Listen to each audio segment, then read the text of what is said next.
Hello, my name is Avanrin and welcome back to another video of the Projects of Power series. Today we are going to be going over the various combat talents that Mabinogi has to offer. I want to inform you all that I won't be going super in-depth with each talent in this video, because when I started to write the script, I realized that I could break down every single skill associated with the talent, and I think I would rather save that for another video or maybe even a series. Now, some of the newer players might be wondering, what is a talent? Talents are effectively the class that you'll be playing as. Mabinogi is a little different from most RPGs regarding classes, or jobs as some games call them. You're never going to be restricted to just one talent. This means that you can go from swinging a sword, to casting a fireball, to shooting a gun in a matter of seconds without really needing to change anything other than the weapon that you're holding.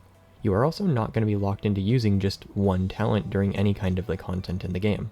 Choosing what talent you'll be using just means that you'll be getting training in the skills associated with that talent at a faster pace, and get more stats associated with it when you do level up. During my overview video, I had mentioned most combat talents by name, but I did leave a couple of them out. In this video, I will be going over all 12 basic combat talents and providing some insight into how they each play, as well as talk about what stats they use to increase their damage. There are some skills that I strongly suggest picking up regardless of what talent you decide to start with, because of how they impact everything you do in a fight. The first one is going to be Combat Mastery. Combat Mastery will increase your damage when holding any weapon, as well as increase your health with every rank you get in the skill. Heavy or Light Armor Masteries are going to increase your defenses. Heavy Armor Mastery is better suited for a Strength or Intellect focused talent, since it does reduce your dexterity to wear.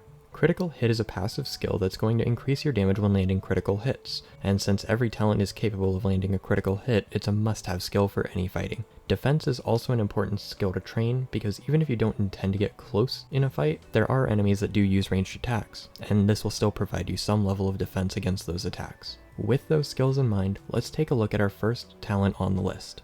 The Warrior or Close Combat talent is a relatively easy to learn option, providing a lot of groundwork for other talents as well. It boasts the most mastery skills of any talent, which allows for a lot of different ways that you can play. You can use swords, axes, and blunt weapons as a warrior. Among those weapon types, you have one-handed and two-handed variations, which means you do have the option of utilizing a shield as well.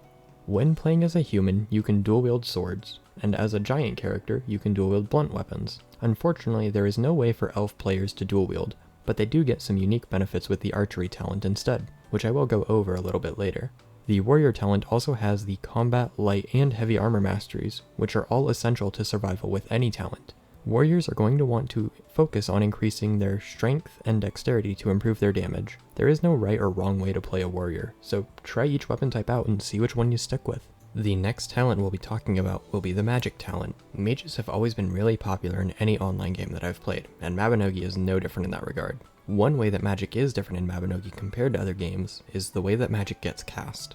When you load a spell in Mabinogi, you typically get one charge of the spell, and then can cast it on your target. Or you can keep charging the spell, costing more mana and doing more damage. There are some spells that deviate from this behavior, but they're pretty few in number. When you're playing as a mage, you have to pick your casting apparatus. This can be either a wand or a stave, and each have their own benefits. Wands will increase the range of your basic bolt spells, but will restrict you from casting the advanced tier of magic. Staves will allow you to cast the advanced tier of magic, but typically have lower magic attack, meaning that you do lower damage. Both have their uses, and which you end up using is entirely up to you. If you do decide to become a mage, you'll have to dedicate a good bit of time to increasing your intellect stat for extra damage. The third talent in our list is going to be Archery. Archers are usually depicted as highly mobile classes, picking off the enemies from a distance.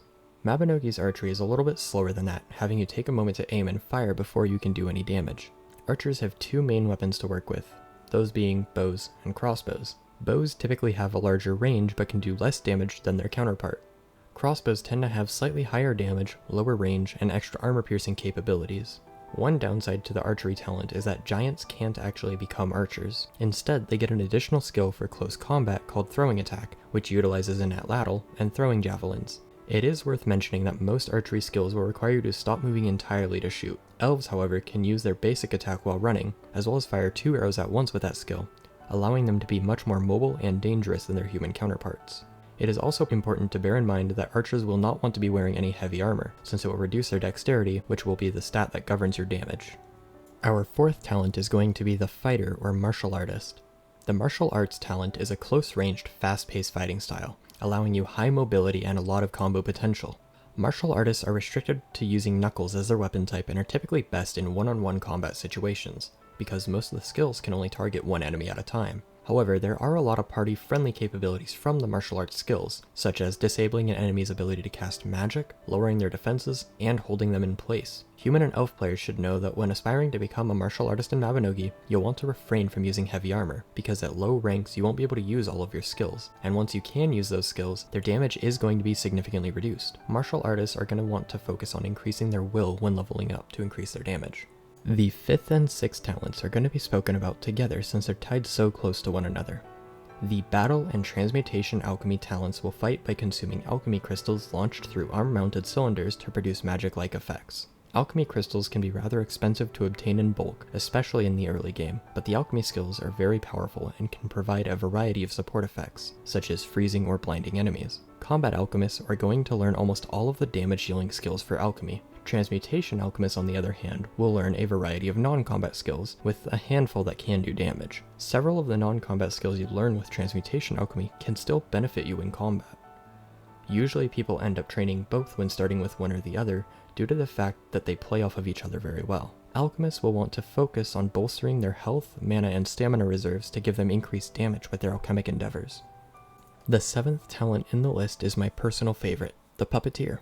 The Puppeteer talent is very party-friendly, having a few skills that allow you to manipulate your enemy's positioning. There are only 2 equipment types that are unique to Puppeteers, which would be the control bar weapons and the marionette miniatures. When you are using puppets to fight, you'll have access to 2 different marionettes, the Pierrot and the Colossus. Despite appearances and common belief, they actually have the same stats when trained to the same rank. The marionettes also gain a percentage of your stats when you're in control of them.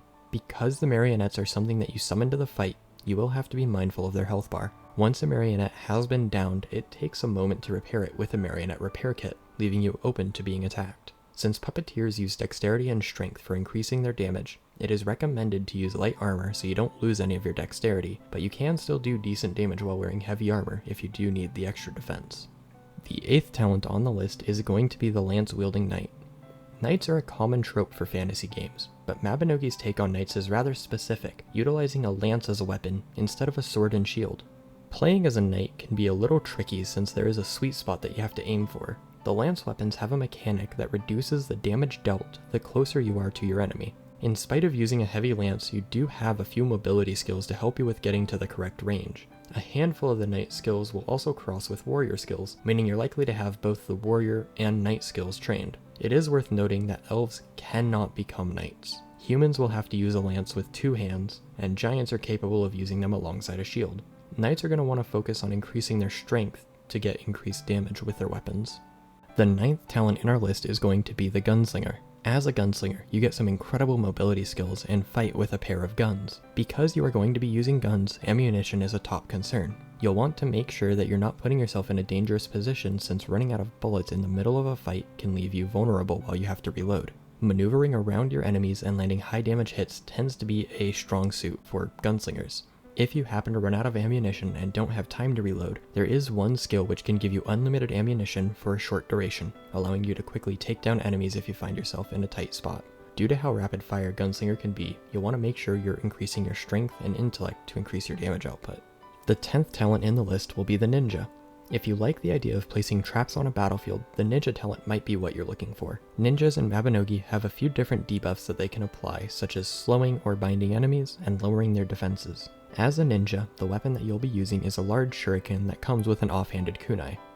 A throwing weapon with low to medium range allows you to take care of enemies at a small distance with quick attacks that the weapon provides. Ninjas typically end up taking a backup talent, since the cooldowns of the skills can be a little bit long if you intend to only use the ninja's skills. Martial artists or close combat are both common options, since they use will and strength respectively, both of which are stats that ninjas are going to want to focus on increasing for their damage. Before I start talking about the 11th talent, I want to apologize if I mispronounce any terms used in the mechanics, since they're primarily Gaelic. The Chain Slasher talent get to use a rather interesting weapon with some rather unique mechanics as well. The weapon in question is the Chain Blade, which allows you to collect Slough, which is then converted to Dorka. Most of the skills in the Chain Slash talent will require Dorka to activate. Managing your Dorka can be a little difficult in a tough fight because you'll find yourself wanting to use the more powerful skills to do large amounts of damage. The Chainblade weapons will have a rather high damage output, making them a very popular choice for new players.